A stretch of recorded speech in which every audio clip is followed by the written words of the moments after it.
Hey you. Yes, I mean you, dear listener. Thank you. Thank you for listening to this Warui Deshou podcast. We're so happy to have the pleasure of your company today. If you've listened to us before and like our show, you might be wondering how you could support us, since we won't take your money. This podcast will continue to be free, but if you'd like to show your appreciation, please consider leaving us a rating and review on iTunes, as those help our discoverability. If you don't use iTunes, that's fine too. You can follow us and like and share our content on SoundCloud, YouTube, and Twitter. Additionally, we love getting your feedback, positive or negative. Tweet us at Warui Deshou or email us at waruideshou@gmail.com. Whether or not it gets read on the show, I can assure you, we all read every tweet and email you send us. And once again, dear listener, we thank you so much. Now please, enjoy the show.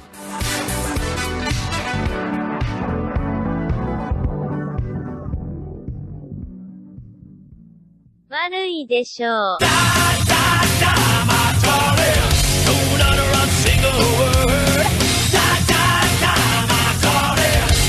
Hello everybody, welcome ladies, gentlemen, and NBs. It is Warui Deshou, a bad anime podcast in which two former Rurouni Kenshin fans break down anime. This is Stream of Thought, where we do that one episode at a time, and we are looking at Darling in the Franxx. This is episode 15. We're 15ing. It's the quinceañera edition of Stream of Thought. I am the Subtle Doctor, along with, as I said, former Rurouni Kenshin fan, Dragon Slayer, waffle eater, enjoyer of toy poodles, Shadon. Hello, Shadon. I do all those things simultaneously, folks. Kill me some dragons and eat waffles while doing it. Episode 15. Gion. Are you ready, Shadon? Yes, I am ready to fall down the stairs again, because that's honestly what watching this episode felt like at times to me. Like I was tumbling over backwards, just confused and dazed. And in some way, that's entirely intended. Like, this episode is a chaotic battle. It's the best battle of the show so far. It actually delivers on a couple of things I've said previously about how this show is underwhelming as far as its battles go. Like, numbers in particular. Finally, we have actual swarms of Klaxosaurs coming out. Like, this is full-on Zerg, this. This is the bugs from Starship Troopers. This is just numeric superiority, and they actually show it on screen. So thank God for that. But otherwise, it's a hot mess. It really is. I just had so many questions going through for it. I just constantly was watching it with my head slightly tilted to the side, going, What? What? Wait, what? That's a thing? That's not a thing? What? So, I'm ready. I'm ready to talk it out. I'm ready to, hand on chest, lying on the brown couch, just talk about my Franxx problem. You call it a hot mess, so let's get messy. Wow, wow, wow, wow. Here we go. Gion was directed by Toshifumi Akai, who was the co-episode director on the first episode of this show and the third. So we haven't talked about him in a while, but he has been largely a key animator on stuff. He's got a really long CV. He's worked on a whole bunch of stuff. It seems like he was plucked from Idolmaster crew that the series director comes from. That's amazing, because there's definitely a moment in this episode where the gang all strike a pose, and I just thought, wow, what the fuck? Yeah, for sure. Strike a pose. At times he's been an assistant animation director, but I don't see any other credits where he's been an outright episode director. I mean, he has been for endings. Like, I don't know, I see randomly, I've scrolled across here to Sound of the Sky. He's directed the ending to that. But mostly animation direction, or at most. A lot of times assistant AD or key animator. But he's, in the big chair, so to speak, for this episode of Franxx.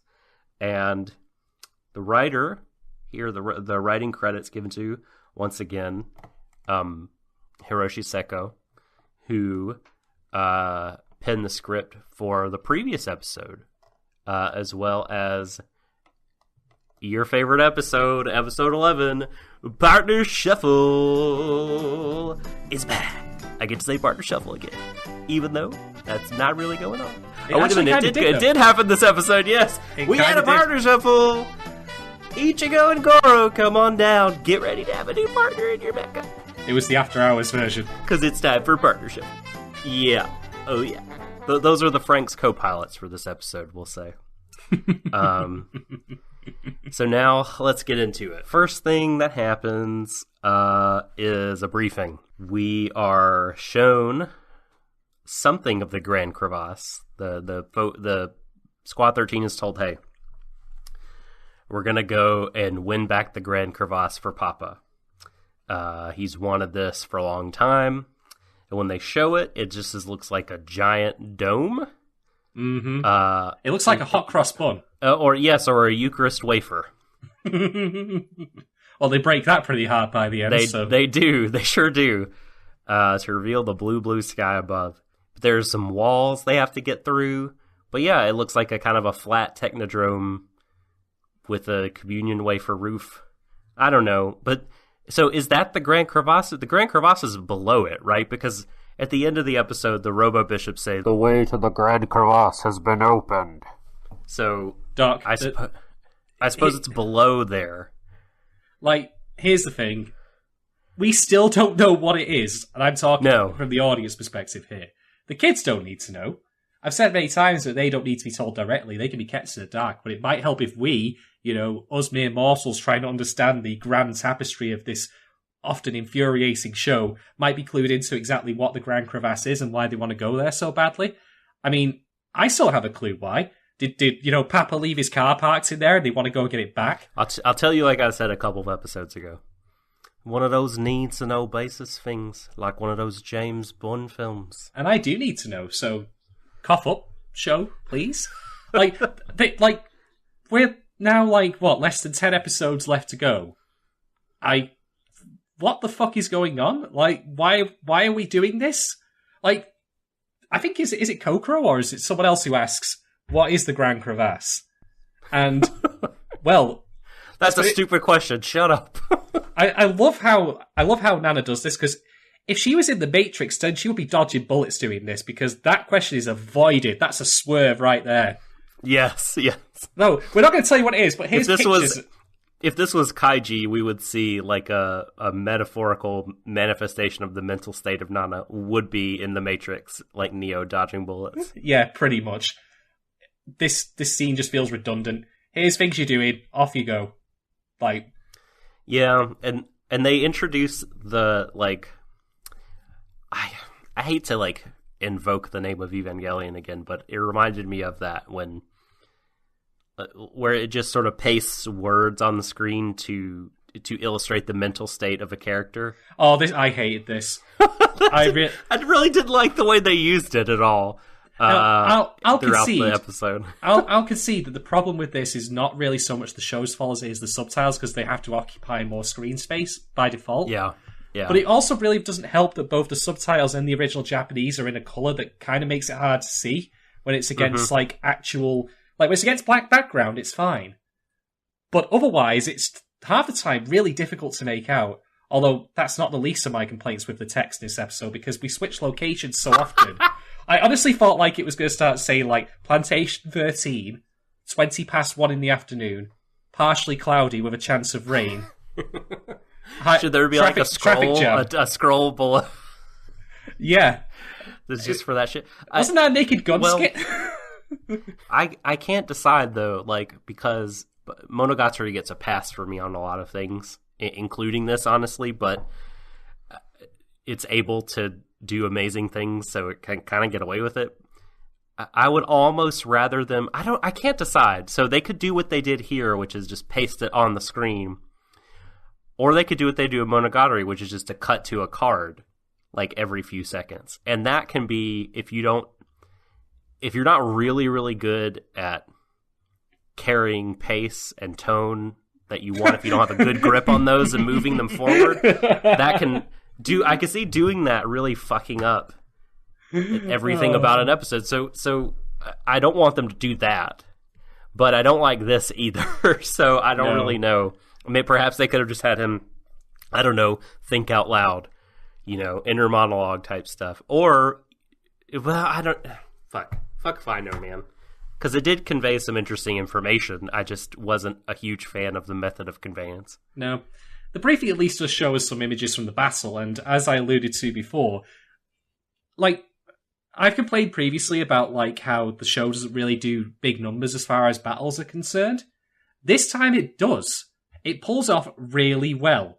Okay, the Klaxosaurs are all copy-paste versions of each other. They're just banelings from StarCraft, pretty much. That's what they look like. Although there are some ones that are like giant towers that shoot lasers. But at least we actually have the big numbers. So part of me wants to retroactively criticise the show for not delivering on this previously when they clearly could have done. And then I think to myself, oh yeah, trouble production, cut them some slack. So I will. I'll be fair. But I actually really like the mood of the battlefield on this. We've all been very smoky and very dusty. Yeah. It certainly fits the atmosphere very well that they're going for. Also, we do get to see that Strelizia is already in the battlefield in tiger form. Mm-hmm. And boy, oh boy, did I have a chuckle at this. Because I thought, okay, how many pilots did we have in the previous episode that were going to go with 02? And she's already gone through all of them? I mean, I go through buffets really fucking fast if I'm hungry. I will rip through a sausage roll tray like no one's business. But, they haven't even breached, the main line yet, and already 02's done that. I always thought the 3 times riding thing was bullshit, but now I really do want to know, how long is it that you have to ride with her before you die? How long did they spend just, swapping people over? Did they actually recall her back to go and put new pilots in? How would they do that if she's gone... Fuck. I mean, how much time has passed? They were not that far from the Grand Crevasse. I don't think last episode. Did they? Were all of the pilots crammed into the cockpit, and then they were just like, "Oh shit! Well, Jim's dead. Best pull him off, and I'll sit down."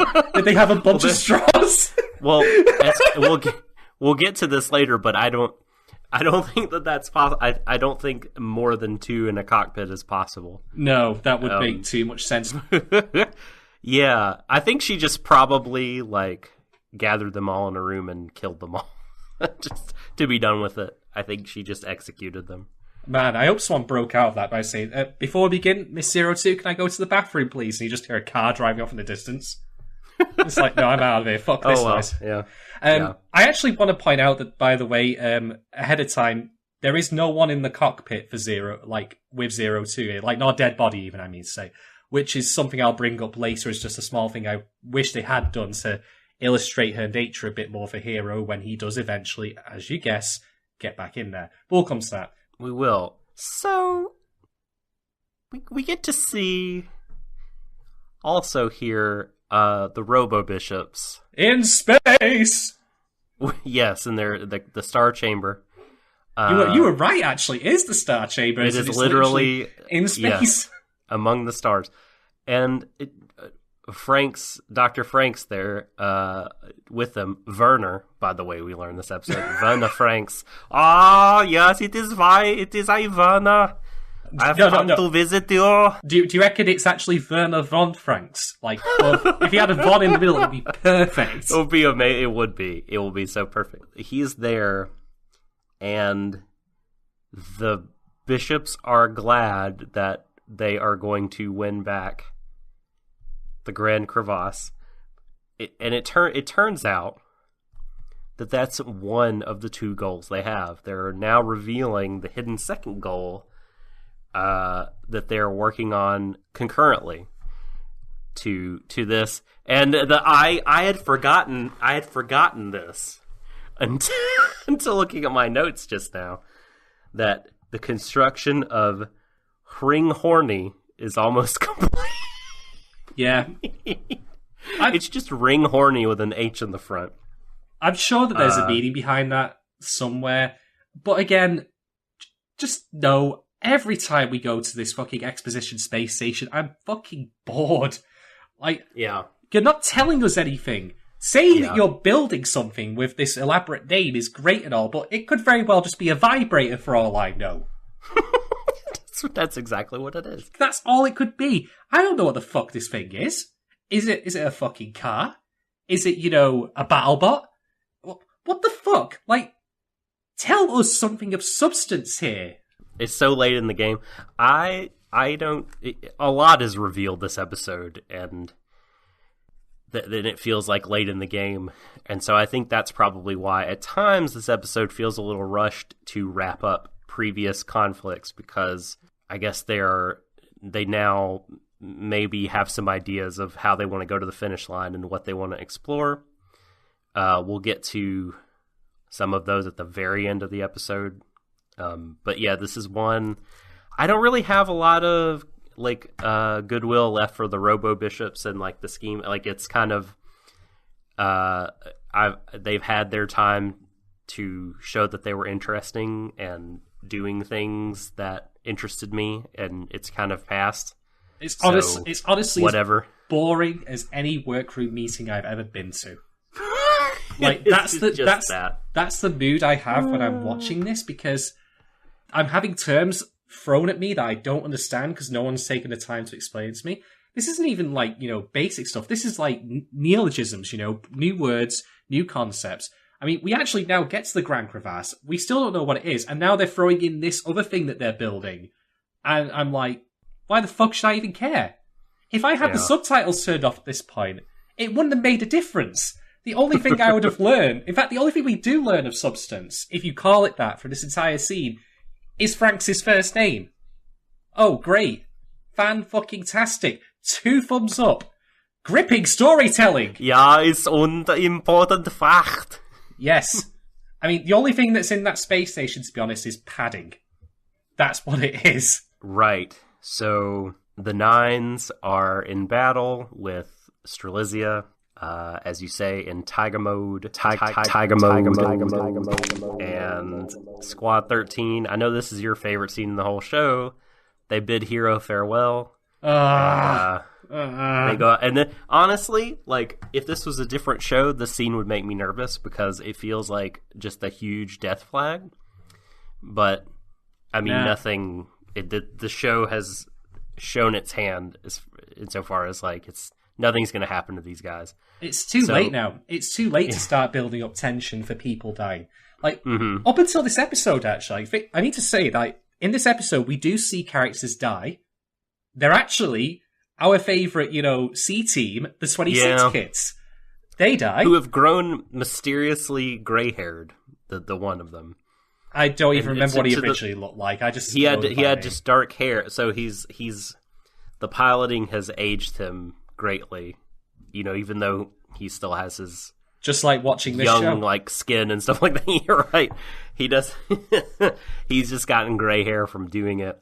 I guess it's supposed to show you that this normally takes a lot out of you, and that Squad 13 is somehow either just blooming and at the beginning of their thing, or special also. I think both are probably true, but whatever. Yeah, we see that guy, and you're right. Protocol 32, aka you mean Order? Yeah, suicide bomb. I thought you were going to say Order 66. Yeah, that's right. That's not the last Star Wars reference I'll make this episode, Barry. But oh man, that's the thing. This is the first episode where we see actual characters we've seen before die, and I didn't really care for the 26 kids, but they serve a purpose. They're relatively fine. We also see a plantation get destroyed in this episode. We do. That's right. But this is less than 10 episodes left now, and it would have really helped the show in the previous battles we've seen before now if they had actually had some tangible sense of loss, things that can't be recovered from. The most damage we've seen to the Franxxes, to be honest, has been Delphinium's arm being ripped off, and that's back in place now, so that didn't really even matter.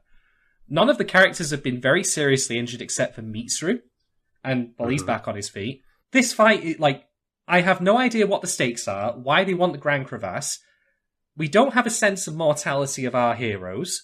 Like, Hero's not going with them, and again, not with Strelizia not there. Like, Strelizia's in tiger form, but I think it's fair to say that Strelizia is intentionally much more effective in its full-blown two-person tango and inside of it form, you know? I mean, hell, that's what they need to actually win the day in the end of this episode. So, there's no tension, there's no stakes. Like I said in episode 6, and this is why I said to Dark Off Cast I felt this was episode 6 2.0, in that it does a lot of things episode 6 does, and it does some of them better, particularly the action, but it makes a lot of the same cardinal errors. Because basically I have nothing to care about. I mean, okay, Zero Two's out there. Is Zero Two in any actual danger at any point in this episode? No.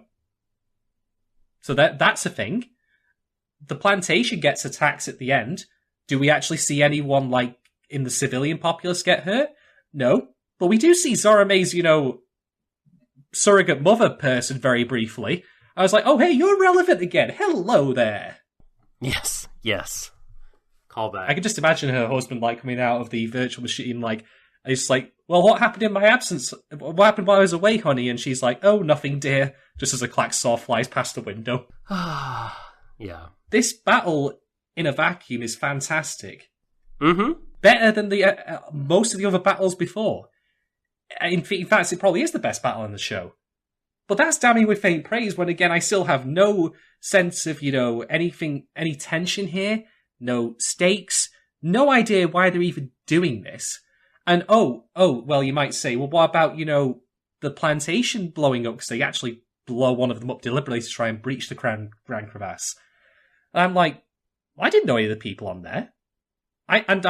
We've known for a long time now that the adults, like Ape in particular, probably don't have, good intentions towards anyone. They're quite clearly, evil, or at least certainly, antagonistic. There's also some bullshit regarding that in which one of the robo-bishops say that I guess, was it Plantation 28 maybe? Like that they're 98% backed up.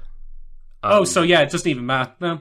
So I feel like that there's going to be some kind of, revelation or moment that the people didn't actually die. Like, their minds are in the computer, or they've been transferred to Klaxosaur eggs, or something ridiculous. Altered carbon. That's what it's going to turn out to be. I've not seen. Yeah, it's just going to be altered carbon.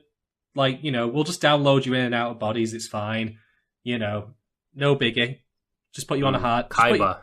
Just put you on a hard disk. It's good. I don't feel like I have a lot really to say about this episode in terms of what actually happens beyond, stuff at the end. Like, everything in the lead up to that just feels like it either doesn't make sense or is just really confusing or contradictory.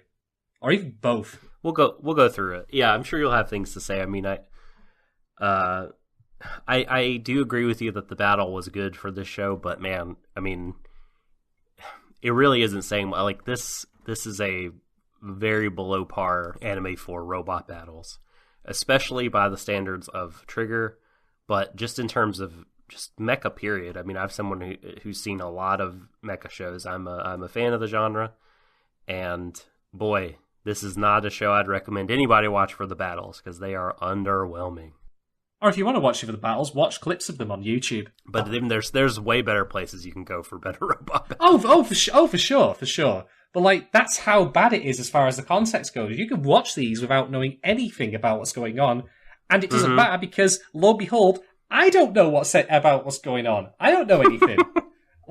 Watching this on YouTube out of context, or watching it as I have done now with all the episodes before it, 14 of them, by the way, it doesn't matter. There's no difference. By the way, about the Nines, we get introduced to the Nines custom Franxx, and we also get to see them piloting as well. Yeah. Oh boy. That was going to be my next point. Go on then, my good sir. I read your mind, by the way. That's why I was like... Yeah, thank you for that. We are, in fact, connected in a Franxx cockpit right now. That's why you can see into my mind. All right. Let's answer the question, who's in what seat? Are we gonna appease the shippers today, Doc? Is this gonna happen? All right, let's let Google do this. Oh no, I was gonna flip a coin myself. I'm gonna have Google flip the coin. Do you want heads or tails? I assume that you're flipping for these upstanding dominant position. I'm flipping for the dominant position, and I'm gonna go for tails. All right, Google, flip this coin. Tails. Tails it is. Yes! Yes! That means, of course, that I'm going to die horribly, because that's what happens to everyone who's in those positions. At least I get to talk with the robot's mouth. Yeah. Yeah, you actually get some of the relatively cool stuff. You actually get to feel like you're piloting a giant robot, whereas I'm just here like, well, these handles are shit. God. It'd be better piloting a Franxx with a Gravis gamepad, to be honest. Yeah, in fact, I loved the Gravis gamepad. In fact, as I play fighting games, yeah, give me a DS4 or give me, let me have a fight stick or something. I'd be down with that. Yeah, give me my Sega Saturn 6-button controller. No. Clearly, it's the Wiimote. That's the optimal way of piloting a Franxx. Motion Plus. Oh no! If you really want to ruin it, the Kinect. Swear he designed the firmware for the Franxx. the true D4 experience. Episode 3 of D4 is just Darling in the Franxx. Okay, so the nines, getting back to the nines. Of course they're fucking sociopathic, right? We see them first carving up Galaxosaurs, and then they laugh maniacally and they're like, more battle, kill, blah. And it's like, gee, this isn't the most incredibly cookie cutter thing ever. And it's a clearly very nuanced portrayal of who will end up being our villains, Like this course, deep of fucking course, by the way. The boy and girl positions are swapped in their cockpit because the nines are so weird. Look at how crazy they are, everybody. I thought that was so dumb. It feels like it's done only for that reason. Yeah. So, okay, let's talk about this. Let's dig into this a little bit because I've had a really, really nasty thought about this. They even get a cool insert song that they don't deserve. So, okay, let's talk about this thing about the nines being swapped over and, I initially thought to myself, okay, could there be a possibility maybe of the nines being androgynous or, non-cis, shall we say? I thought about it and I thought no, because I think that Miku, in the episode in which she actually meets Alpha 9 when they go to the garden for tests, says he's hot. So at least, as far as she thinks, he's a boy. And I'm just going to go with the assumption, because of what we've seen before between Kuno and Ichigo, that it's a girl who's piloting with her, controlling the butt paddles and all that. Yeah, I mean, there's a non-zero possibility that Alpha 9 is a lady, but I think the safe assumption is yours. Yeah, and here's the thing, right? I wouldn't normally actually argue in favour of heteronormativity, but hear me out when it comes to this particular point, folks. I've seen arguments made that sometimes that it's fair to conflate a character's sexuality or their gender with also their morality, and that sometimes you'll have stories in which the very het characters, are the heroes, and then the ones who are not are the villains. Kill the Kills had a slight bit of flack at this because Ragyu is bisexual. Yeah, to emphasize their strangeness, their otherness. That's exactly what I'm getting at that is happening with the nines. Yeah, and here's the thing about the nines, right? It's inevitable that they're going to end up fighting our heroes. I can't see what other purpose they'd be in the show for. Like, if they just dropped off the face of the earth or were friendly all the way through, what's the point? Like, they're, clearly the lapdogs of the bad guys here. So, run this by your heads just for a second. We have our, distinctly het, distinctly cis, not one of the, guys in our group of heroes is the stamen the pist. Fuck it. Fuck the flower terminology. The one who's, bending over. Let's just go with that, right? None of the guys are the ones bending over in our group of heroes, right? They're the vanilla. Yeah, they all are in the dominant position. Yeah, they're all vanilla, a lot of them. Both the girls and the guys in terms of the roles that they fulfill. And also their gender. And with possible exception, maybe a Kuno, but I think at this point that boat has sailed as far as exploring that. Oh yeah, by the way, just to bring up points that some other people have addressed on Twitter, I really don't think anything's going to come of that. That's this, like, with 9 episodes left, I can't fathom how they're going to fit any of that in, or if it'll even be relevant. But point being, like, I've seen someone mention on Twitter, and I'm very sorry that I can't remember their name. It's something that Doc actually retweeted and I read. We've had character-focused episodes for the guys, but not for the girls. I just felt like bringing that up because, again... Yeah, that was That was Isaac. That was at I Bless All from Mage in a Barrel and Crunchyroll. Yeah, he astutely pointed that out, and I think it's something that we've also said on the podcast before as well. Yeah, I mean, if Ikuno is, a lesbian, you might want to explore that and what that means to her in this particular world, like that we've built up. Nah. No, not going to do that. This is why, ultimately, it's perfunctory whether or not she is or is not at this point, as far as I'm concerned, because they're not going to spend any time doing it. They're knee-deep in the actual war thing now, and what's happening, the narrative mystery, which I don't care about, but the writers clearly do, to the extent of, not caring about any character into play. So, fuck that. But to go back to Nines, if you wanted to read into it, if they go evil, it turns out that they are not het. Well, they already are, because we've seen them in different positions here. And our heroes, the ones who fight them, and they're the good guys. You can read that quite negatively. I mean, people have done that with Ragyu in Kill la Kill.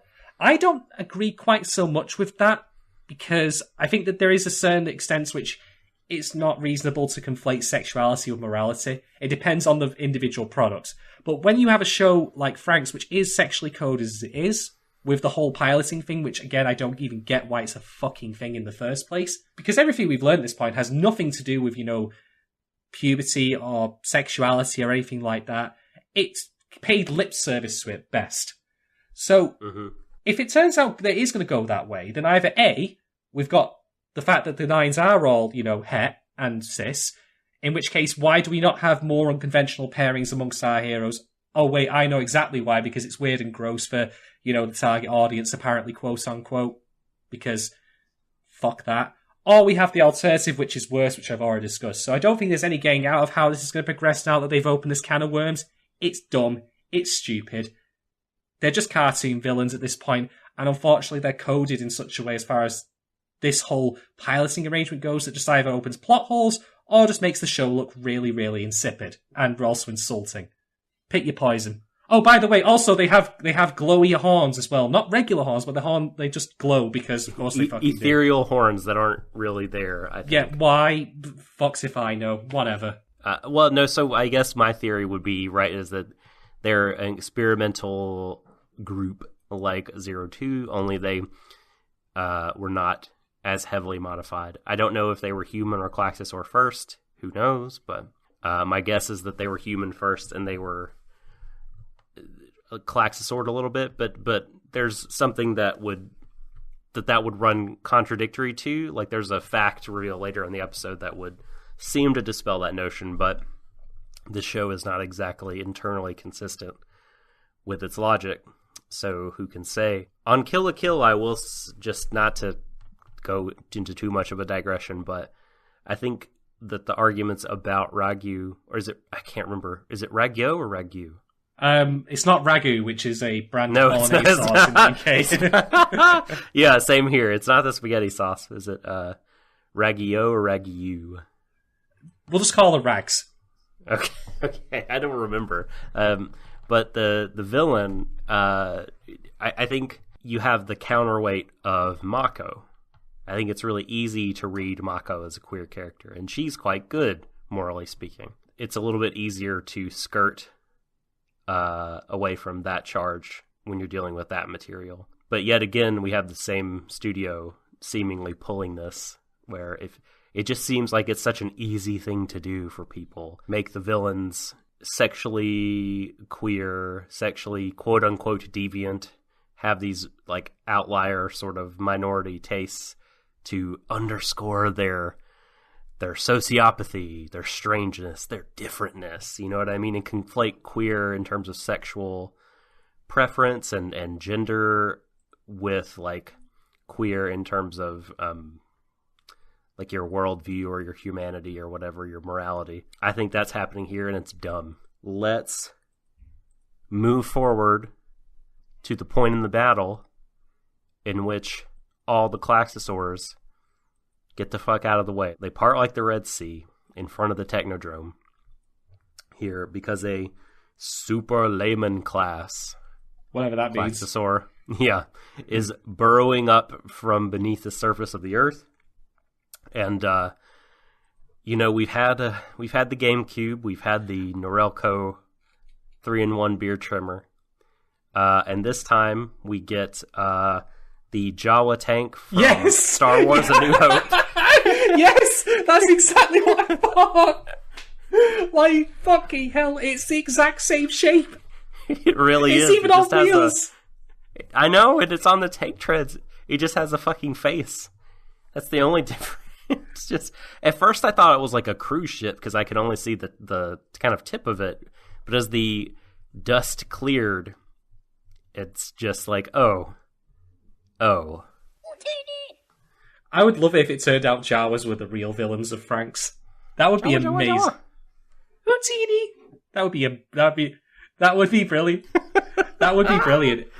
I mean, imagine if instead, like, when the Klaxosaur starts barfing out more Klaxosaurs, it just started barfing out Jawas by the thousands. That'd be amazing. I would enjoy that. I'd be up for that. And we are going to get... Well, okay, actually, no, I tell a lie. We did have a Klaxosaur design that didn't look like something else in 9, was it? The one with Goro? The one that was just, like, a weird stretchy thing that couldn't be killed easily? Oh, yeah, the sort of Lovecraftian design. Yeah. But, like, honestly, like, this is just getting silly at this point. Guys, Trigger, A1, like, do some Google search images, like, just get some reference material. Like, have you guys been living under rocks? Like, I have an idea. Wait a minute. I have an idea. What if it's a giant trapezoid? Do it. Go to print. But just there. Like the next Klaxosaur, like, well, in fact, no, we're going to find out at the end that there is an even bigger Klaxosaur in this. Yeah. And good God, does it look goofy.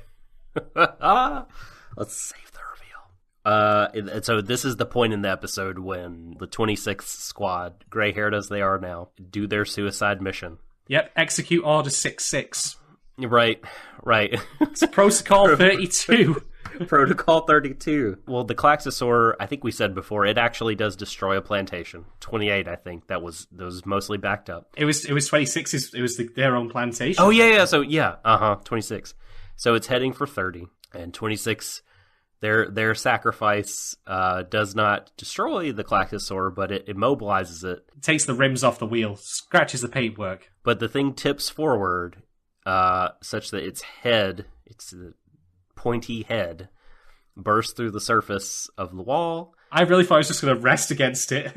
Like, I know. Wait, it slows down as it falls, and then speeds up, and I just thought it was just go, dink, and just like make a little ping noise. But no, it does crack the wall. Guys, a little help here. Stuck on the plantation. But no, its head pierces the wall, and it proceeds to spew forth thousands of tiny Klaxa spiders to infiltrate the city. Live for the swarm! And we're shown Zero Two running to stop it. And we see inside the cockpit, I think for the first time in the episode, and we see that she has antlers. Not just horns anymore. They're the upgraded new model.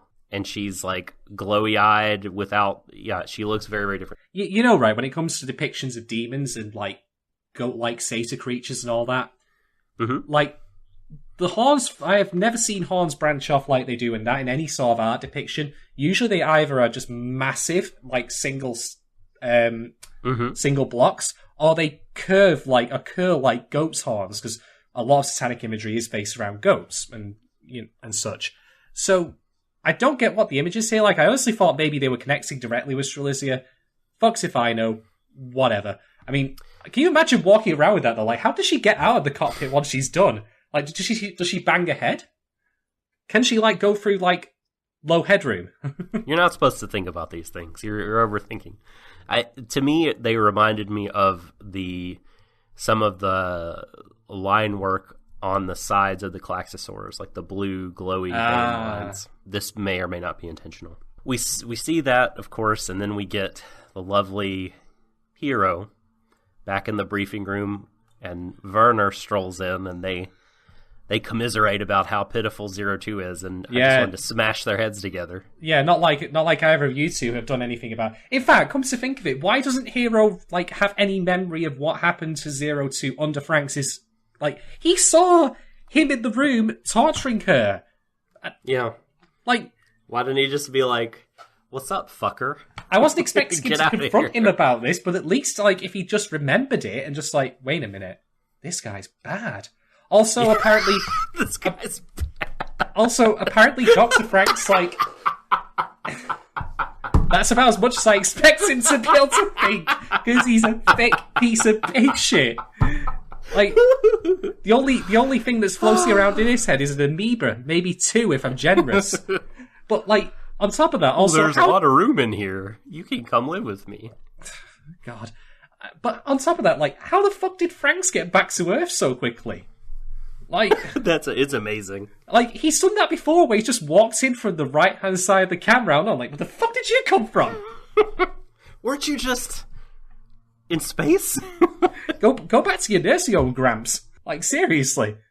But, yeah, so this prompts Zero to, like, leave and think about, how much of a prick he's been. No, not really, he doesn't think that. Like, No. a lot of the language he uses in this episode, apart from when he is with Zero Two, is very, very self-centered in a way that I really, really did not like. I mean, I've had this working theory for ages now that he genuinely actually doesn't really care about her and is just saying all this to save face in front of her. I mean, I've made the Sam Witwicky point before. He is starting to feel very much like Sam Witwicky from fucking Transformers, an incompetent wanker who thinks he's the big cheese and all this, but doesn't actually treat the people who are genuinely competent with the modicum of respect they deserve, or at least only says so in public. He's saving face so much of the time. I do share your theory to an extent, but what I would say, for me, rather than saving face, I do feel like he's selfishly motivated, but I feel like his passion, at bottom, I feel like it's the desire for him to have a certain experience, right? He wants to fly. That is the main thing. It feels like that. In reading his dialogue, that's the conclusion I come to, more so than wanting Zero Two to be happy, her well-being. Like, all those things are present, but, like, it seems like when the rubber meets the road, he's thinking about himself and the experiences he would like to have. And that's, like, what he's after more than anything else. And it does... I mean, I guess you could, like, we could have an argument, a discussion about, like, well, everyone's logic at bottom, it translates to that, but I don't know, it feels wrong in this show. It doesn't. I do agree with what you're saying. Like, it certainly does not feel good. I find it hard to root for Hero because of this. I can't. I flat out can't at this point. I can't get behind it because he doesn't firstly act in any way that shows this empathy we've been told he's supposedly meant to have. I mean, this is, again, I must stress, after the point which he now knows all of Zero Two's past, or at least the bits he crossed over with her, when they were younger. And again, that pivotal scene that I cannot believe that he doesn't emphasize immensely in his head of seeing her tortured. Honestly, he feels like he's in the super robot version of Archie.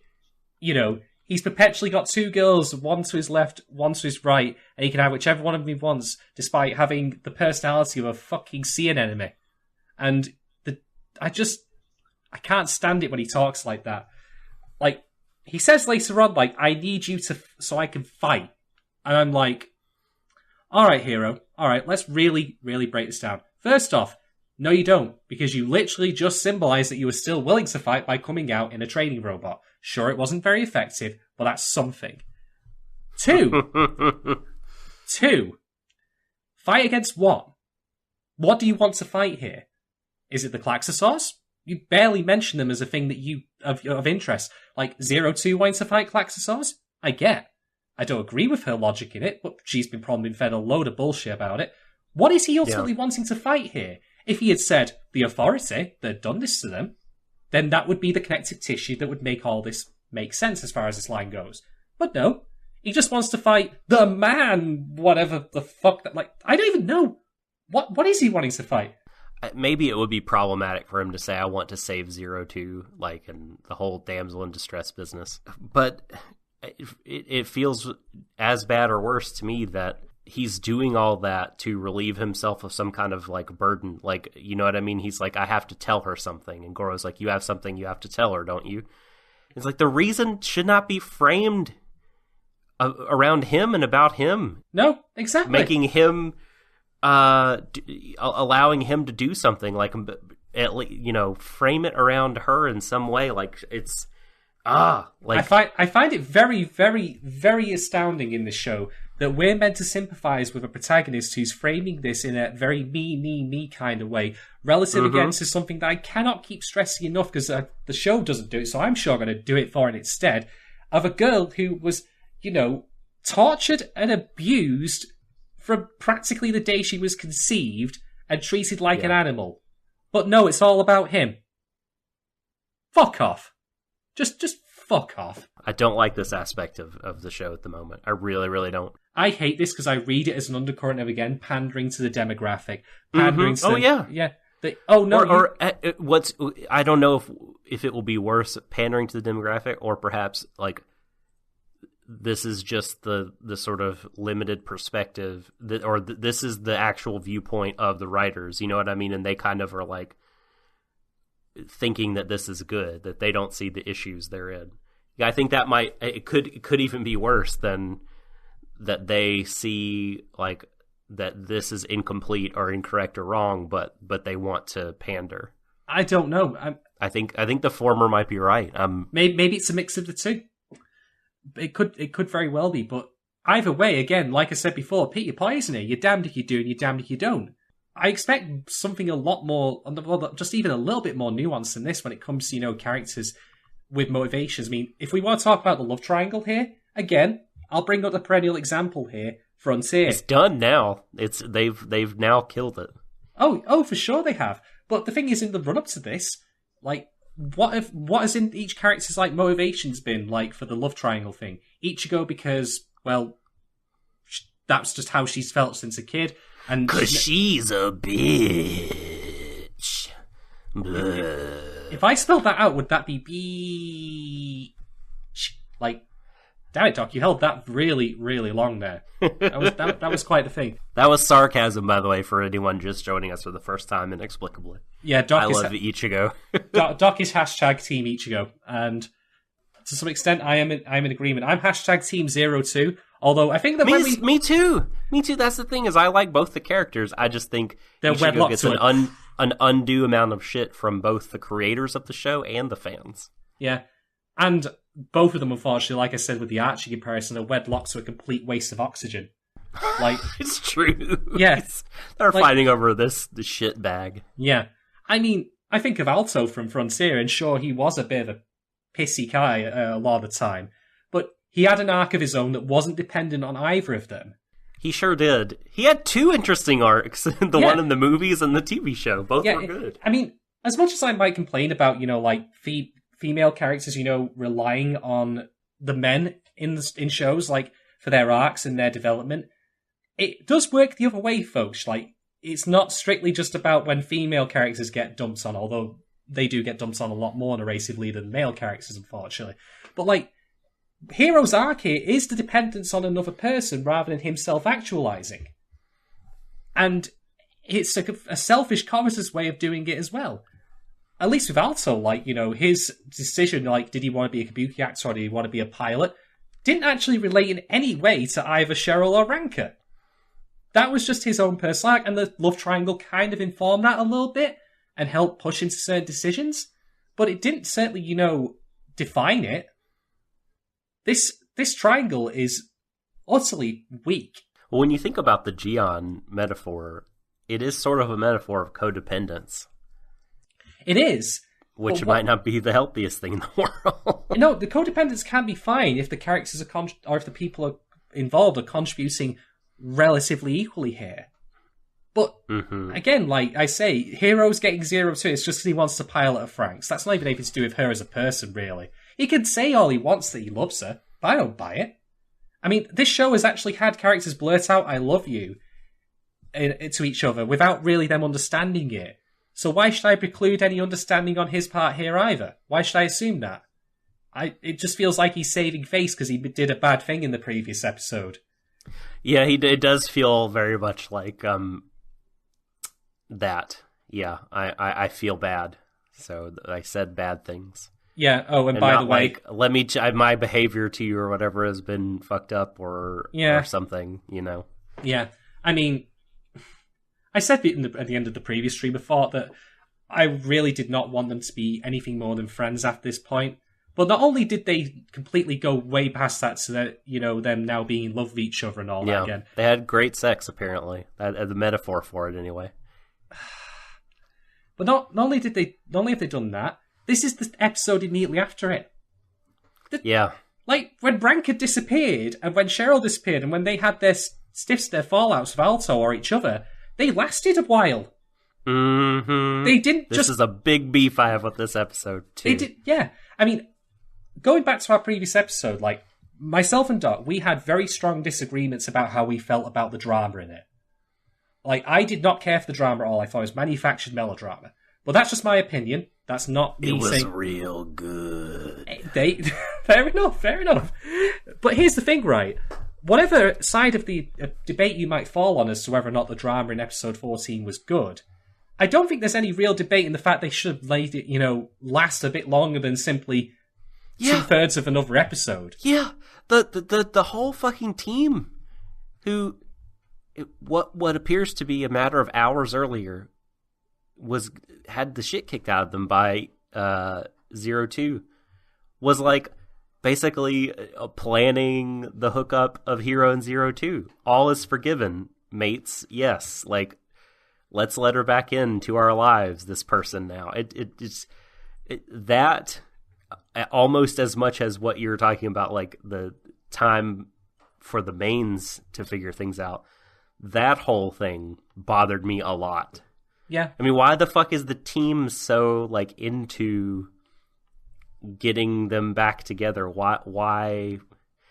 Because, I mean, I'm not, like, anti being forgiving or understanding. I just don't see what new information that they have gained, how they changed their perspective. What have they learned about Zero Two that's mitigated the circumstances, When you said that, I just thought if he had literally told them. I mean, as far as we know, she kicked the shit out of him, and she left. And that's it. That's all that happened. It's as far as they know, like, she's revealed her true monstrous nature, and nothing else. And yet, they're like, Hero, we see you, buddy. We see you in pain. And we don't mind it when you're back with 02 because it's so beautiful. Hero, bro. Like, what the fuck? Bro, we don't mind if you stick your dick in crazy. I said at the end of the previous episode that I feared that you could take a reading away from this whole, how this would pan out, that, you could do and say terrible shit to people and then it's just done. Like, I'm not going to argue, like, about the gravity of each person's crimes in this, but the thing is, right, it's just over and done. This is a complicated thing for them both. Yeah. Like, this is relating to her, Thank you. Who she is as a living being, not just a personality thing here. This is, like, arguably some sort of physical, like, deformity or disability that she has. In fact, what it's just reminding me of all the random things in the world that you never would have thought it would remind you of? Do you remember Rogue from the X-Men? Indeed. Can't touch anyone because it kills him. Mm-hmm. They actually got genuine drama out of that. Like, I'm thinking in context of the actual animated series here. And the films as well. Had me a boyfriend when I was 14. I really liked him, so I kissed him. Poor boy was in a coma for 3 days. The kiss of death, you might say. So, maybe they might want to discuss and explore that. But no, this show is not interested in exploring any of the intrapersonal stuff. Indeed, when this episode is over, the drama that we mentioned is now concluded leaves only, the mystery of the Grand Crevasse as the narrative push that I've discussed before as a thing driving you on to the next one. And I'm very sorry to say, Triggered A1, but if you want to try and keep, pulling this magic trick of throwing words and, mystery in front of me, then, well, no. You can do better. You have done better. I watch Kill la Kill, and every episode made me immediately want to jump into the next one. Like, I didn't want to wait. I didn't wait for most of it. The only thing that really stopped me was just other tasks that I had to do. Whereas, I'm in no rush to see Frank 16. What the fuck could possibly happen next that could hold my interest? Partner Swap! The 3rd edition! Oh boy! Oh boy. Oh boy. And come on down, everybody, and get ready to change your mecha partners for the better. But there is indeed a partner swap this, so I just want to quickly lead in by saying that Hero takes the time to revisit Zero Two's room, which I'm fairly confident he did in the previous episode. He sure did. He even took the time to look at the mirror, which he also did in the previous episode, so... Yeah. And he's like, that's just so funny. Like, when he's like, what were you trying to tell me? Like, what is he talking about? Have you seen the walls that are scratched up to fuck? The blood that's everywhere? Is he referring to, like, her attempted explanation for her behavior? Or what? What is he even talking about? I mean, if so, then it seemed like, well, it was kind of straightforward, but you were mad and you ripped her, and that was that. It's no mystery what she was trying to tell you. I don't really get this part. It's because Hero's an idiot. Misstep. He's a fucking idiot.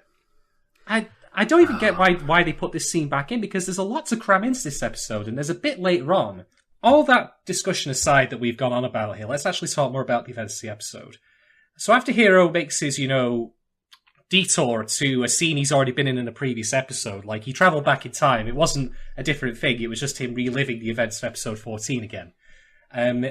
He then decides, okay, I'm going to actually use a previously established plot point, which for this show is a really rare thing. Like, that's the shiny Pokemon moment right there. But what Hero decides to do is that, okay, he can't fight in a Franxx, but by god damn is he going to fight in a trading unit with a crappy little ore as a weapon. And he makes it all of one block before getting pancakes into the ground, which really made me chuckle. By the way, this trading robot, no seatbelt, no airbag, no safety features. How he doesn't die when he crashes against the wall, like he's bleeding all over the show. So how he's not dead is beyond me. I mean, you can't even go 30 in a car with a seatbelt without severely injuring yourself if you crash. So this dinky little piece of shit trading robot, like, what the fuck? I don't know. I thought he was gonna do some sick tricks. At one point he spins, does almost a flat spin, or corkscrew. Is flying through the air, and just like, oh well, this could be a fun part of the show, but it ended up not. At least I didn't think it was animated very well. Sometimes my eye for this sort of stuff, it doesn't jibe with what other people think, but I didn't really care for the way the whole thing was animated. It looked a bit shoddy to me. And yeah, like you said, it ends up kind of petering out. Mm-hmm. And it looked like he crippled himself, because at one point he's pulling himself along by his arms for a bit, and he's all bloodied up. And but it turns out he's fine. It's anime Jesus, as we've called him before, is A-okay. He's got the resilience of Bugs Bunny. It's like he was a wrestler who bladed. He had to bleed the hard way, and it was just for effect, but he's fine. Yeah, exactly. This, again, also would have been a really nice point for him to show that he's sorrifying by having blue blood, but, well, that's never going to happen. That's never going to happen. Have we talked about the fact that he's holding an oar? Yeah. Or did you call it the T-stir? The T-stir we have, yes. We mentioned that. What? What even... What does he plan to do with it? I mean, what was even the training... What did you do in the training robot or the maintenance robot or whatever it is? What did you... Hit targets? Did you clash oars together? No, they did, because they had the training sequence with in one of the earlier episodes with Zarame. So, I don't know why he brought that, though, and why he couldn't have had some sort of actual weapon, but who the fuck knows? I mean, the fact that the robot, is even in the same place as the Franxx now just makes me again question why they had to build robots. Fuck it, whatever, who cares? Moving on. Again, this is another thing that I just don't think I should spend too much time thinking about. Yeah, and it's here in the episode that a lot of things start to happen really quickly. Mm-hmm. We've mentioned, broadly speaking, how the pace feels off this episode, and we'll go through the specifics now. Goro suddenly takes control or stops the robot from moving, stops Delphinium the Franxx and says, "Nope, I can't bear to see Hiro like this anymore. Ichigo, I know you're gonna be mean and yell at him, you big meanie. How dare you? But we're gonna pick him up here and take him to 02. Except we're not. You have something to say, don't you? So, because you have to achieve your hero's quest. So I will get out of the robot in a battle zone and let you pilot with her a move that we have seen not work before. And look, I understand, okay, that this is a super robot show, and that kick logic to the curb. Hot-blooded pilots win the day, manliness, etc., etc. But like, this just it feels incredibly like they were kind of written into a corner, and they just did this. No, they weren't. They were not written into a corner. It does not feel good. So Ichigo and Hiro are able to sync up and pilot because they both want the same thing. I have a theory on apparently this. Apparently they didn't before when they tried it. I have an idea of how this works, or at least I think I do, but it might have helped if the show to explain this. So, okay, it's been established now that ever since Hiro drank 02's blood, his yellow blood cell count has been declining. Whatever the fuck that is. That's right. Yeah, he's become useless as a pilot. Yeah. So what happens when people pilot with 02, though, is that their yellow blood cell count goes up. Now, if you're a regular person and not like Hiro, then you would probably that's how you die. So that's why Mitsuru was only injured and not killed. Well, yeah, even though she pushed him really hard. Yeah. So essentially, his blood still got all of the yellow blood cells floating around because he's piloted with 02 a lot, and that's why he now can suddenly connect. This is a good theory.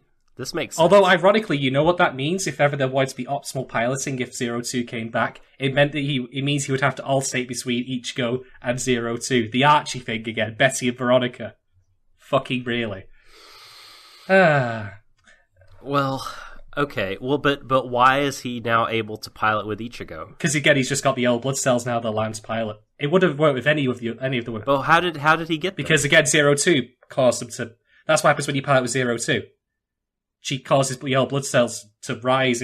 Did they not pilot together before he failed with Ichigo before? No, I think they did. No, never. The first episode they pilot together. Remember, he goes in there the first episode with 02.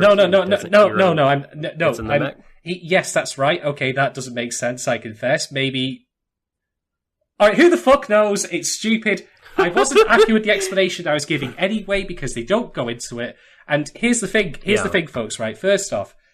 The whole point is to get Hiro to 02, right? When she's in Strelizia's tiger form. I have a question about this. Why do they need to have Hiro pilot with Ichigo anyway when Goro could just do that and he could just taxi inside the cockpit? Yeah. Or for that matter... Or outside. Yeah, I mean, it's not like that's happened before where we had a Franxx pilot carried in the palm of another... Oh, shit, right, yes, we did. Because Ichigo got piloted into the fucking Cthulhu Saw in the palm of Strelizia. So, again, that's already happened. 2, this is really stupid because what was Goro going to do if the other Franxxes couldn't come and pick him up? Because he does get picked up. I know. Like, at least when, again, in Frontier, when Mitsuru, jumped out of his fighter, he at least had an environment suit and a rifle with him. Or was it Gillian, the guy who died in the first episode? At least he had a token means of resistance. Goro's just stood there like he's about to start hitchhiking. He's going to hold his fucking thumb out and just wait for someone to come and pick him up. I mean, and then lastly, let's say that Hiro is inside Strelizia at this point and can't actually, get 02 to back from whatever reason. I just roll this hypothetically. What the fuck is? Or maybe he can't even start to fin him up. That's the fucking bullshit right there. Like, why the fuck do they It just seems such a bad plan. Because Ichigo then would be able to pilot Delphinium because she doesn't have anyone with her. At least while Hiro's actually in Strelizia, if Goro's still there piloting, he could defend them. And these are the kinds of things that, in terms of the techno cancer, right? I would defend the logic of what that one-off thing as super robot logic that we've sort of we're overcoming this obstacle, metaphorically speaking, like with, you know, hardworking guts or hot blood or togetherness or whatever. But like, I just feel like too many inconsistencies and contradictions are piled on top of each other here that it weighs down the show's ability to, you know, Houdini out of this with that method. I just don't. There's just too much happening that is unexplained and we've been shown doesn't work. Yeah. On top of that, the whole outcome of this is, apart from just conveying Hero to Strelizia, is that because he and Ichigo merge their consciousness. That's the reason. I was going to say that what you're about to say, I feel like, is the reason they did this. Yeah. As opposed to talking. How many fucking times have I said in this stream of 4, from the very first episode to the last, that this show would be not only make more sense, but also be far more engaging if characters actually talk shit out. I've heard the people say they're kids. Guess what? I've seen plenty of media where they have kids of this age who do talk shit out. Persona 4, Persona 5, Persona 3. Or, in anime, Scum's Wish. Scum's Wish was actually dealing with this material, you know, the whole sexually charged adolescent thing, so much better. And that didn't need giant robots to keep my attention. Because characters admitted, you know, that they were going through some shitty stuff and they were doing shitty things. Although, pause. Scum's Wish with giant robots. Pretty good. I would be entirely on board with that. Yeah. Right, time to get on that. Time to headcanon my way out of this, right? So, but here's the thing also about this memory thing, like, not only is it just completely stupid relative to the very easy task of just, well, relatively speaking, just talking. Do you want to know what Ichigo learns from this memory merge? That he's really into Zero Two. Yeah. That's it. Yeah. Now, that's all we're shown. That's all we're shown. I bet people, to play devil's advocate, I bet people will say, well, those images are just representative for the whole body of his memory. But it's still... That's pretty damning then. That may or may not be the case, but like, if they wanted to do that, they should have picked a better representative series of examples. They're all the same kind of memory from the same time period. Yeah, the recent past. I feel like we're only meant to learn, you know, what we see. Yeah. And nothing more. Yeah. And here's the thing, right? I've banged on so many times about learning about Zero Two's past. Something I need to really stress here is that Zero Two's past is relevant to every single person in that team because it's relevant to their own lives and what the government and Ape are doing. It's not just about her. Like, I'm sorry, Ape.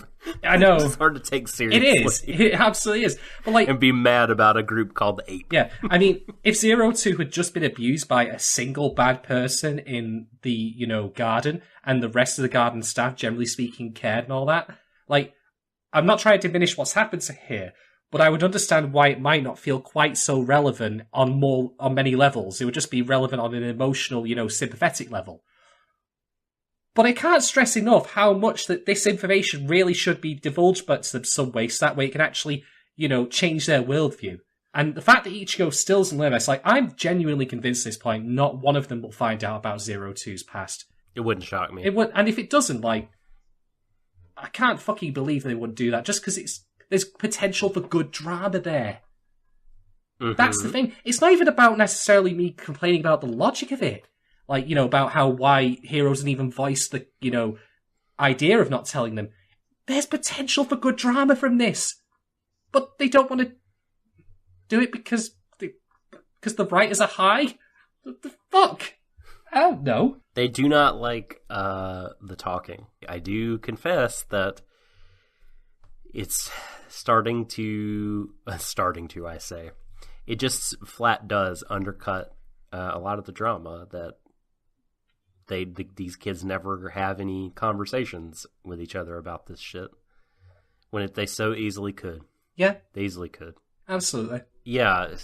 So they the magic happens, and Hiro and Ichigo are able to link up, and she receives all the memory about Zero Two and how much he loves him. He loves her. And it just feels... God, it feels like them dumping on Ichigo. It feels like a fan broke into the studio and was like, let me just show you, girl. You're trying to get my boy here, but guess what? He loves Zero Two, and I'm going to write it into the story so that you can feel how much it is, and you will just be defeated in your pursuit of the perfect male specimen. So fuck you, Ichigo. And she is like cries because she knows. That's it. That's the moment of giving up then, yeah. They're destined to be together and shit, which is fine. I'm fine. The 0-2 hero relationship is not... Sure, do it. But man, like, it just feels like Ichigo. Fuck you, girl. And then so she takes him over, and the only time they're able to pilot successfully, has her weeping and feeling sad and defeated, which is the experience we all have when syncing up with Hero, I think. Ah! Mine was, well... I cried. Franxx's don't come equipped with sick bags, but they should do. So she busses him over to 0-2. First, they get in a fight. Yep. Which is kind of neat, but it's like we wanted it to happen, but it was really underwhelming. I can't decide if we don't really want the things we want from this show, or we want the things we want them. Just it's just not as like delivered. The show. Yeah, if the show is just not holding up its end of the bargain. Yeah, the thing about me wanting a Delphinium Strelitzia fight is, when I say that, what I really mean is I wanted a 0-2 Ichigo fight. Mm-hmm. But this is not a fight because 0-2 is not in her possession of her own faculties. No, she's like writing in meme speak on the fucking screen. Oh, what the fuck was wrong with that? That was silly. What is she playing? Is that what she's doing? She's not piloting Strelitzia, but she's playing Fortnite. What the fuck? I mean, Lead Speak even Look then, at my lead skills. Lead Speak even then was from the early 2000s. So even when it's doing this, it still feels old-fashioned. God damn it. But when I think again, I'm sorry to keep bringing up this particular franchise, folks, but it's such a textbook long list of comparison points that it almost feels like the counterpoints to this show that we're watching. But let's talk about Macross Plus and Golden Dyson. When they're having a dogfight, it's just basically them brawling. It would be the exact same thing if they were fighting on the ground, punching the shit out of each other. But they were fighting over their, funnily enough, affection for a woman and their shared past and how that broke them. And that was interesting to watch because there was interplay between the characters. But this is so very one way here. It's just wasted. Ichigo, is angry that it's all about 0-2. I'm like, okay, that's not an entirely unreasonable thing for you personally to feel.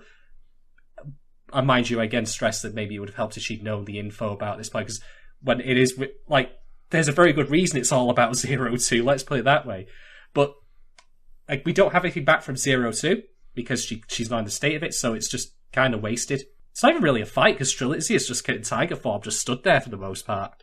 Yeah, I mean, they kind of clash, and Delphinium gets to slap Strelitzia in the face. Yeah. And then get its helmet knocked off and look like a Splatoon character. Not even knocked off, the helmet is flat out destroyed. It shatters into pieces.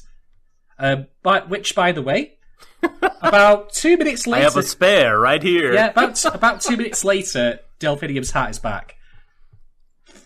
That's of Bugs Bunny. That is fucking... That's some Bugs Bunny shit. Where the hat should just keep getting destroyed and reappearing. Was there pulling them out of nothing. What, was there a giant mech hat store in the district they were in? Is that where Delphinium got it from? This is amateur hour shit here. Come on. I mean, I know this is a minor thing. It's not a big deal, though. It's just a hat. It's not a big deal, but this is normally I praise Franxx for its technical stuff, but you said before about the animation being sloppy on the fucking trading robot. And this is just these scenes are 2 minutes apart. It's cool that Ichigo gets to vent here. I mean, that's why the fight needed to happen. I feel like on paper the result is as it should be, right? I mean, conceptually, Ichigo needs to get in blows on 0-2 and uncork and fully vent and express all her pent-up frustration at how things have gone, how she's been treated by 0-2, and how, the love of her life won't return her affection and how she feels Zero Two's dangerous, all this stuff. And she kind of gets to do it, but it's just not, like you said, it's just not satisfying. And ultimately, it fizzles out before it has a chance to start. I feel like this should have lasted half an episode. Right. It should have happened when Zero Two was in her own mind, so we can have some actual character into play. Yes, that would have been good. Dice and Gold was shouting each other through the comms. Yes. I mean, even in film, like, Rocky and Ivan, or Rocky and Apollo, they have banter with each other. But there's nothing here. Ichigo might as well be screaming at the TV for all it's worth. Well, now you've got me wanting to go watch Megalobox, so thanks for that. I'm doing you a favor. So, what happens next? Delphinium overpowers Strelizia, or at least gets to say the words like, hey, I'm sending you Hero, and so Strelizia doesn't resist. And Hero crosses over into the cockpit with Zero Two looking, like a crazy-eyed deer. Just something I want to say about this. I said before about the whole thing about Zero Two devouring, the pilots.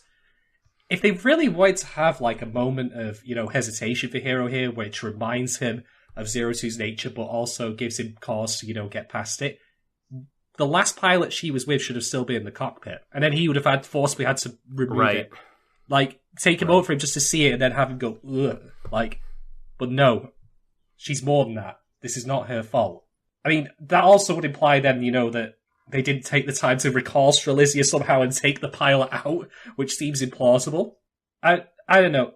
It would have been a nice addition, just throw it out there. Well, and so he grabs her antlers and apologizes / confess. I mean, he talks to her, and then she comes around and says, oh no, don't look at me. I don't want you to see me like this.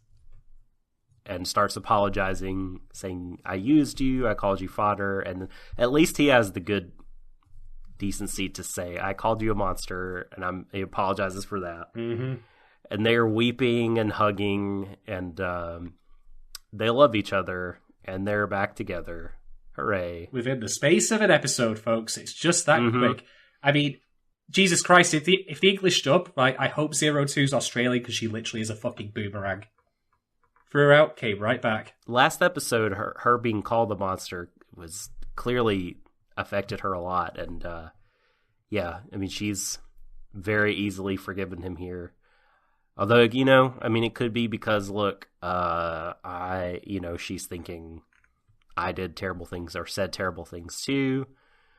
But, and if you're really cynical, you might think that the production staff just doesn't want to deal with bullshit and wanted to bury this hatchet as quickly as possible. That's a theory you could have, I suppose. In some ways it is nice to see, and it's affecting, because these kids are just crying their eyes out, and Zero Two especially, I feel for here. Mm-hmm. But then they link up and have hot sex, because the mecha transforms and sexual healing. You know what you said before, by the way, something I just want to say as a quick aside. You mentioned, I think, Monogatari. Mm-hmm. Zero Two would be so much better off if she was a Monogatari character. Imagine her in Araragi. That would be so much better than this shit that we've got to deal with here. One thing we need to rewind to very quickly, that's a plot point that's going to come back later. In Destroy World, the Klaxosaurs and cracking open its, gumball machine-like secret prize center. Oh, I was going to get to that. That's coming up next. Oh, just to finish this off, the mecha does transform, right, in a way. It recolors and gets all of its former power back. It's sort of bipedal humanoid form, flying through, just impaling everything with its spear. And again, they are calling out each other's names because it feels so good to hook back up. And they're laughing and crying and laughing. And they destroy the Jawa vehicle, or they think they have, right? A skeleton is left over with, as you said, a lot of gumballs inside. It's alright, they'll blame it on sand people later anyway.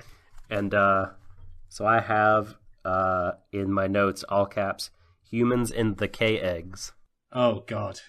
The gumball machines, yeah, the little secret prizes. I'm not even going to bother speculating about this. We need to be given more before we can even start to form connections, I think. Yeah. I'm not even going to bother because it's just an intermission moment of, oh, what could this mean? And I'm like, what? Like everything else you pretended what it could mean. Well, like Werner Franxx will teach you what it is, you know. No thanks. I'm not taking lessons of any kind from Dr. Franxx. I'm not even sure he's a real doctor. Oh, for sure. The Online University of Phoenix. This is where my degree comes from. You doubt this? Credentials. Franxx's degree is as legitimate as Dr. Nick Riviera's. That makes me just wish now that he came in and said, "Hi, everybody." That'd be good.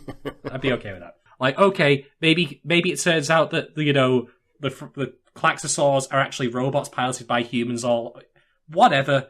I don't care because all the mystery stuff this show has delivered up till this point has not actually meant anything in the long run, either for the world or for the characters. The techno cancer didn't matter. Mitsuru stuff didn't matter. It doesn't. I have no incentive to believe this will actually be meaningful or truly shocking. Well, they weren't our enemy all along? Never. Not to mention, it also doesn't make sense because the Klaxosaurs are supposedly meant to be creatures because they have blood and DNA, but they have human. Whatever. Fuck it. Don't care. This is the point where we are told that ingesting her blood messed up Hero's piloting capabilities, because I guess we get a little bit of a look inside Zero Two's head, which is not enough, but it's something. We found out that she never forgot. And I guess the only reason we get this look is because Hero is looking in there. So always got to be from that male perspective, folks. They actually outright state they couldn't clean out the entirety of Zero Two's memories. Like, they were completely able to brainwipe Hero. They tried, though, like, because the guy was like, look, we can't, and it's going to hurt her if we try again. And Franxx is like, fucking do it. And so didn't work, obviously. My assumption is, yeah, they tried, and you know, her pain be damned, but she was able to, by injuring herself and licking her own blood, get back the memories of that day. And here's the really galling thing I feel. Here's the one, look, I'm willing to swallow a lot of bullshit in anime in general and super robot shows in particular. But the fact that she learned to speak from analyzing her memories of her and Hero is just beyond the pale for me. In terms of, I just had to like pause it and just look to the heavens back. Really? I don't think she learned the entirety of her language from that. I think that it was a start. But still. The fact that she was all like, the first thing I learned is how he referred to himself as I. And then I learned the word darling. And then all these other, just like, oh my God. I mean, Are you more annoyed about the fact that it was him prompting her education? No, just that. I think just that she advanced so far in human language. She was a zero, again, after contact with humans and lessons, presumably, and hearing all kinds of... We don't get enough info about Amelia. Well, we've heard... Well, a lot of people have spoken to her, and... That's true, actually, yeah, you're right. Even a person was kind to her to some degree in the beginning. At least they weren't abusing her initially. You know, they gave her books and stuff. She didn't know what to do with them, but... Yeah, that's right. Why is this the first time she started learning words? She must have picked up something before then. Yeah, and just... I mean, of course it had to be Hero, because, like, you know, he's the special one here. But it just really seemed beyond the bounds of what I was willing to accept in the show for me. Actually, come to think of it, it's not even been explained yet how she changed from the impish form she was in to a more human form. No, yeah. How has that happened? I mean, not to mention that, like, her blood we've seen previously as an adult is red, not blue. Mm-hmm. So, when did this happen? Like, did Franxx allow it to happen? why would he allow it to happen? Because conceivably it would make her abilities... And on top of that, all nitpicky stuff aside, you could have had some interesting drama if she looks like an adult version of herself, like she does now, just red with bigger horns, and blue blood. Like, really make her look like an outsider, rather than just manic pixie dream girl with pink hair, like, and white, and otherwise looking relatively normal. It makes you wonder if they started out this plan from the beginning. I wonder. Who the fuck knows? And then the nines are like, nines out, and then they proceed to blow up the communion wafer from all four sides. While this is happening, the episode's credits are playing over it. Right. I found this incredibly distracting. I know. Me too. I mean, there are times, like what I've said before, like, you should drop the OP if you've got something going on that's worth looking at. Which they did here, and that as well. They've done that. And when they had episode 1, when they had the credits playing over that, it was calm, like, it was after the battle. But there's a lot of movement, a lot of activity going on here, and there's also the subtitles. It's just a confusing mess. I could barely keep track of what was going on because of it. And it's not like they had scenes they could have cut out, like Hero going to Zero Two's room to make time for the actual credits. So, bit of a fuck up there, in my opinion. Well, this scene, I almost forgave it just because it felt like, here is like some Gynax trigger, like classic stuff where you have, again, what is evocative to me of a communion wafer symbol here getting, blown up, like exploding into light, which shoots through the atmosphere and pulls back all the gloom and the gray and the kind of morose atmosphere of the post-apocalypse of the world to reveal a blue sky that everyone gets to look up at. And I'm like, that's some really nice imagery and a nice kind of super robot spectacle-y thing that I haven't seen so far in the show, and I really liked that sequence a lot. Yeah, it looked good. It's just that, well, all I had was the names of, like, a ton of Japanese symbols over it to just... The robo-bishops are back, and they say, the door to the grand crevasse is open.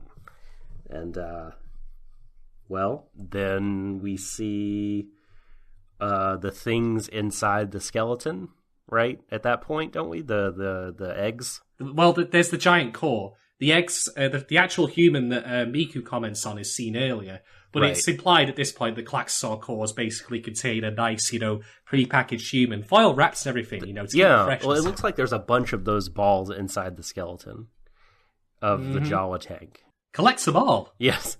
And so Alpha, I guess, is ready to go because he feels like, well, something's going to happen. And then something does happen.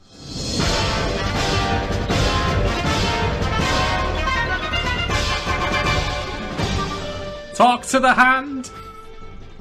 The Smash Brothers final boss appears. The Hasbro hand. A giant baby hand. The Shadow Stay Puft Marshmallow Man. Rises from the earth. No, really, that's literally how comical this hand looks. I honestly just wish there was, a Ray quote from Ghostbusters for this. Because it didn't look, it's like, my toy! You smashed my toy! Give it back! And it drags it away. Yeah. And slowly, falls down and crushes, and doesn't, of course no one dies from this. No. But it pulls away the remains of the plantation, the Klaxosaur. Oh, and the plantation. That's correct. Everything's wrecked except the garden that the schoolhouse they lived in. It literally misses all of the actual vital shit. So who cares? So we're left with, we got the Nines, we got Squad 13, Strelizia back at full fighting force, the Grand Crevasse, the door to it's been open. Ring Horny still in production, nearing completion, and a giant baby hand. And this is where we are, and all the personal drama has been largely shelved. It's been resolved. There's things they could reopen, I suppose, but I think that they wanted to get that out of the way to focus these last 8 or 9 episodes on 8 or 9. Fuck me. focusing on the actually moving forward the state of the world, getting us some resolution as far as that goes. And to be honest with you, like, I started out, of course, in the beginning of the show interested in it, but it seems like, you know, they didn't really have too many ideas, or not a lot happened, and I'm frankly much less interested in that stuff now, and sad that the character drama that I thought was going to carry us for a few episodes is now over. I have nothing to add. Like, apart from like I've said before, we're now going into the next episode with nothing really, at least to me, that appeals or drives the audience's interest. So what if a giant hand, you know, rises out from the earth? A big grabs, baby. You know, the big baby from Spirited Away is hidden within the earth. Like, what the fuck does that matter? I don't have any, like, the most we get as far as the Klaxosaurs are concerned is the fact there might be humans in them. But that doesn't mean anything. Are they actual humans? Are they replicas of humans? Is that what the backup is? You get backed up into a Klaxosaur egg? The Robo-Bishops say, like, you know, that humanity's liberation is at hand.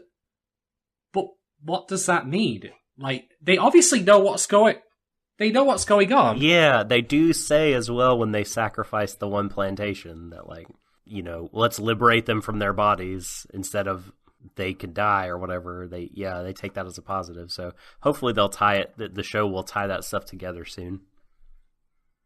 Yeah, right.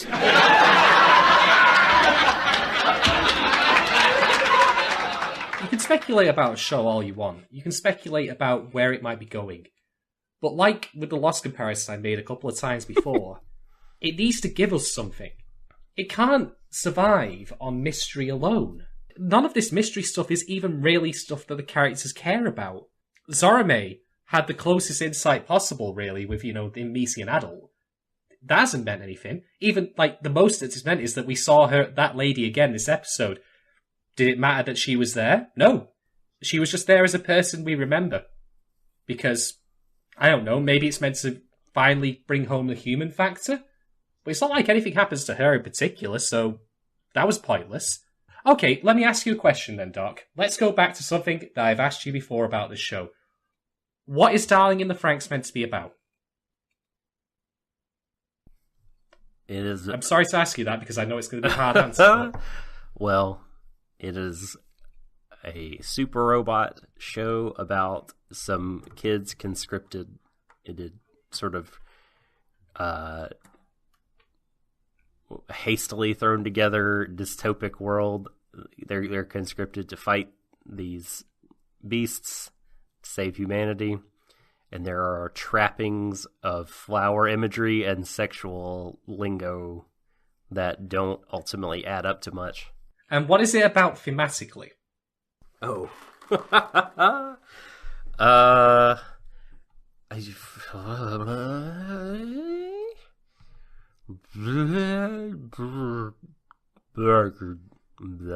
It's not about the sexual stuff because that's barely a footnote. Yeah.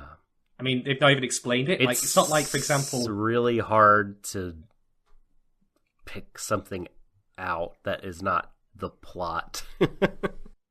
Yeah. It's certainly not about the sex stuff or the idea of adolescence or anything or what it means to be an adult, even though it could have been. It's not about, you know, what it means to be human, because we don't get any real detailed discussions of that. No. Or anything. It's not about, like, well, this would tie into what it means to be human, but it's not like a kind of typical dystopic exploration of power or corruption or, you know, the state controlling our lives or anything like that. Yeah. Doesn't go there.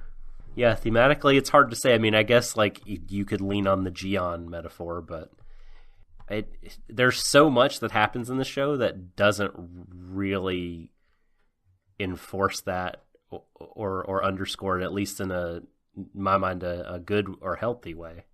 No. And there's so much that doesn't have to do anything with it at all. Nope. I don't know. And 15 episodes out of 24 in, saying... and women need each other. Or something. Maybe. Possibly. I don't know. 15 episodes out of 24 into this show. I can't conclusively tell you what this show is meant to be about thematically. Or even, I can't even tell you that it's got any reasonable payoff to anything that it's delved into so far. I mean, say what you will, again, about, Zero Two and Hero's Fallout, whether you thought, like me, it was, a really stupid thing, or if you thought it was genuinely compelling drama, both of which are valid arguments. Dealt with in an episode. Done. That's it. Whatever. Long-term consequences and shifting relationships and status quos? Nah. I mean, the only thing that's really happened about that has been, the partner swap with Mitsuru and Futoshi. Have we seen anything more? Oh, did somebody mention partner swap? Well, let me come down here. I certainly did. Oh yeah, it's time. Spin that wheel. Get a new partner to drive you home tonight in your very own Franxx. Man, can you imagine what it's be like when you go to parties driving Franxx's and you all drop your keys in? In that little thing? You're all going on with different people tonight.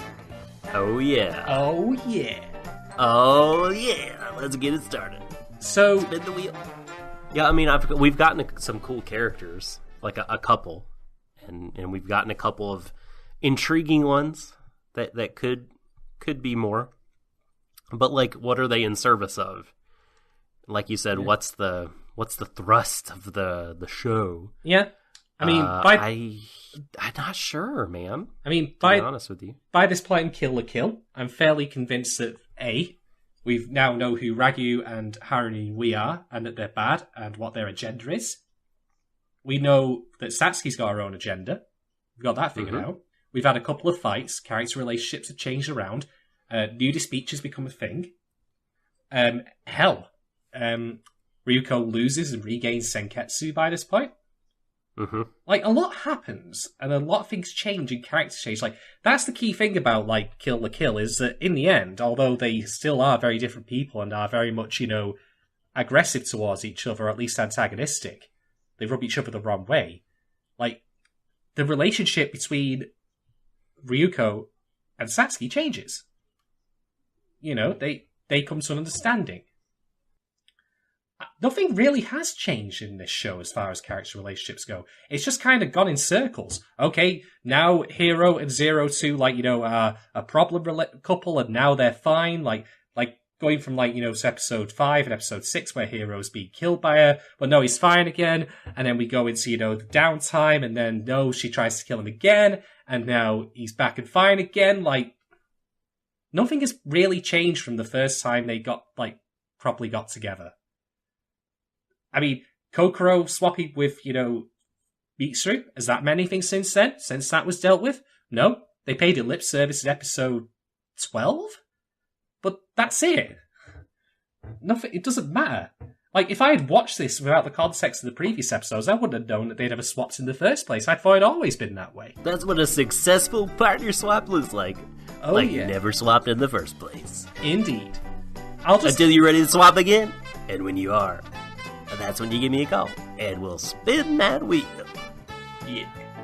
So, I'll just end on one final thing I want to say about this episode that feels like a microcosm of the show's writing, and just how they can't seem to offer any sort of real complexity. The kids, all see Hero off when they go out to battle. And Futoshi says... we haven't talked about this.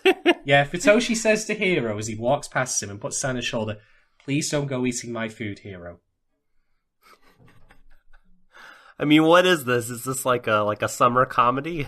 Is this Saturday morning cartoon TV in a show that doesn't want to be treated that way? I get it. I really do. Futoshi likes his food. I like my food as well. Do you know what? I don't bang on about fucking every 5 fucking minutes. And maybe the writers shouldn't either. Maybe they should have given that moment the gravity it deserved. But that's the thing about this show in a nutshell. We'll play it simply. We'll play it plainly. And we'll not give anything the dignity or the time it deserves to truly have moments of humanity. So, hey, there we go. Nothing you haven't heard from me before, folks. But once again, fuck it. This show's done. It's a pissed away load of potential. Just down the fucking drain, circling the rim. Fuck. Just no. So that's a 3 out of 5 for you then. 2.5. I'm going with the same. I'm giving this one 2.5 Jawas out of 5. I mean, okay. It was again a nice looking battle, But once I actually started paying attention to what people were saying and why they were doing what they were doing, everything just went out the window. This would have been so much better as a silent movie, or if they just cut out the dialogue. I bet that Trigger could make a couple of really cool compilation movies that look better and hell, just redo the fucking story. Yeah, I'd be on board. I'm gonna give this 3 Protocol 32s out of 5. So you're giving it 96. Protocol 96. Correct. Man, I don't even want... Is Protocol 96 where they go get pizza? I really want them to imagine that all the protocols they've got some really deadly world-ending shit. Like Protocol 44 is ordering a nuclear strike, but Protocol 45 is putting a hot pocket in the microwave. Exactly. On the list, and you fucks it up. Yeah, scroll one up and one down is exit the building because fumigation is happening this afternoon. I'll give it 3 based on the stronger battle sequences and some of the imagery I mentioned. Zero Two, good things happening to her are arguably good things that she wants to happen, and her being treated nice is good, but there's a lot of dumb shit, annoying stuff. Ichigo really just got the short end of the stick again, and so a couple points down for me. Overall, fairly enjoyable episode despite my quibbles. But I do, at this point, I feel like I'm grading on a curve for Franxx, just because it's sort of my enjoyment relative to how I've enjoyed a lot of the rest of this show, and my enjoyment based on kind of what the characters that I'm rooting for are going through. When I step back, and this is part of what you were getting at with your question, what is this show about? When I step back and look at the bigger picture of the show, it's going to have a far lower ranking in my mind, lower scores, lower rating, I guess, than individual moments and episodes, just because what are those in service of? What are they leading up to? What was the payoff of those? How did those contextualize with what else happened? I mean, so far, there's not a lot of that stuff. And I feel like in some ways, it's hard for me to look at the big picture of the show. I get being choked by the being in the weeds of individual episodes. But yeah, I don't think it's going to fare very well when looked at as a whole. So that's where that's me with the show. Shadon, if people would like to engage you in more conversation about the show, where can they find you on the internet? Yeah, they can find me at Shaded1010 on Twitter. Come one, come all. Very good. You can find me at The Subtle Doctor on Twitter for the same. You can find our podcast on SoundCloud. You can subscribe on Apple Podcasts. You can find the stream of thought in their entirety on YouTube. If you are a YouTube subscriber or just a viewer, thank you. You may see some shorter videos focused on anime discussions of a different variety, not currently airing stuff. Those are part of our normal podcast episodes. So stream of thought that we do week to week is kind of its own thing. The Warui Deshou episodes proper tend to be much longer and more in depth and cover an entire show, and the sort of clipped segments of those you hear on YouTube. If you want to hear the full episodes, again, check those out on SoundCloud or iTunes. Thanks for sticking with us for the 15th Stream of Thought on Darling in the Franxx.